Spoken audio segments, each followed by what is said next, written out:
Втор ден симпозиум посветен на ретките болести кој што го организираат студентските организации при Универзитетот Гоце Делчев Штип. Вчерашниот ден беше посветен на новороденечкиот скрининг, додека денешниот ден за бубрежната болест, поточно Алпатров синдром, кој го зафаќа и слухот и видот. Професорот по медицинска генетика при Универзитетот Тодор Арсов вели дека целта на овој дводневен симпозиум е да се подигне свеста за ретките болести. Денес е вториот од двата дена симпозиум посветен на ретките болести кои што го организираат нашите студентски организации СОМА и Сдруженијето за молекуларна медицина. Целта на овој дводневен симпозиум е да ја подигнеме свеста помеѓу студентите, но еве и пошироко во општата популација за ретките болести и е дел од национална кампања која што ја спроведуваат дел од пациентските здруженија на оваа тема. Вчерашниот ден беше посветен на новороденечкиот скрининг како организиран општествен напор за препознавање на некои од овие ретки болести многу рано после раѓањето и за една од болестите која што е последна вклучена во тој скрининг, фенилкетонурија, како болест за која што имаме можности да лекуваме. Денешниот ден е посветен на една бубрежна, односно и повеќе системска, но претежно бубрежна болест, Алпортов синдром, го зафаќа и слухот и видот. Вчерашниот ден беше повеќе со штипскиот талент, да кажам, колеги од овде. Денешниот ден е со поддршка од колегите од Скопје. Целта на овој симпозиум воглавно е студентите да се запознаат со предизвиците и со диагнозите и патот по кој минуваат луѓето со ретки болести. Ние овој симпозиум во текот на овие 2 дена го организиравме со студентските организации СОМА и ММСС.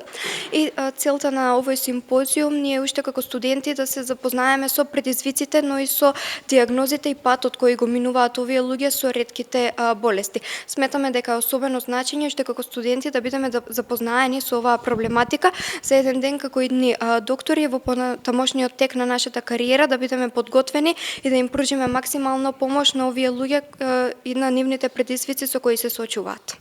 Денот на ретките болести го одбележи и останатите професори, воедно и доктори од државата, кои за МН телевизија велат дека ваквите пациенти со ретки болести имаат големи предизвици за диагностицирање и терапија, со што на лекарите обврска им е да ја обезбедат најрано истата. Јас сум доктор Нора Абази Емини, доаѓам од детска клиника Скопје. Тука сме да го обележиме овој ден на ретки болести.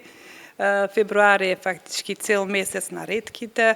Секој ден има активности, означувања, емисии, настани и денеска е тој последен ден кога ја завршуваме овој месец. Меѓутоа, борбата на ретките болести, знаете и вие, продолжува за цел живот и тие пациенти имаат големи предизвици за диагностицирање, за терапија и за соодветен третман кој што нема да се прекине. Така да ние како лекари, ние обврска да ги диагностицираме рано и за тие кои што има соодветна терапија да ја обезбедиме што најрано.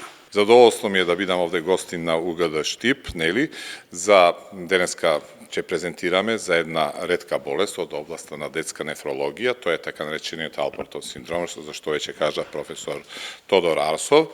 Значи, јас тука ќе на студентиве и на другите посетители на аудиториумот ќе презентирам за општи карактеристики за болеста, така ќе гледам и некакви интересни случаи врзани со болеста, значи во однос на диагностика, на тие клинички проблеми, сплетки, оно што може да ни биде тешкотија во диагностицирање во следењето на тие болести. Наша задача како лекари е да се грижиме за здравјето на пациентите, а бидејќи раната детекција е многу битна за здравјето на пациентите. Колку порано ги откриеме ретките болести, толку побрзо и успешно може да им помагаме на пациентите со ретките болести. Во изминатиот период ние се грижиме за пациентите, се насочуваме кон сите алатки во процесот на рано диагностицирање, а тоа ќе помогне и за пациентите и за државата. Конкретно за оваа диагноза што е денес предмет на интерес, имаме поголем број на пациенти, дел од нив на хемодиализа, дел на перитонеална диализа, дел од нив трансплантирани.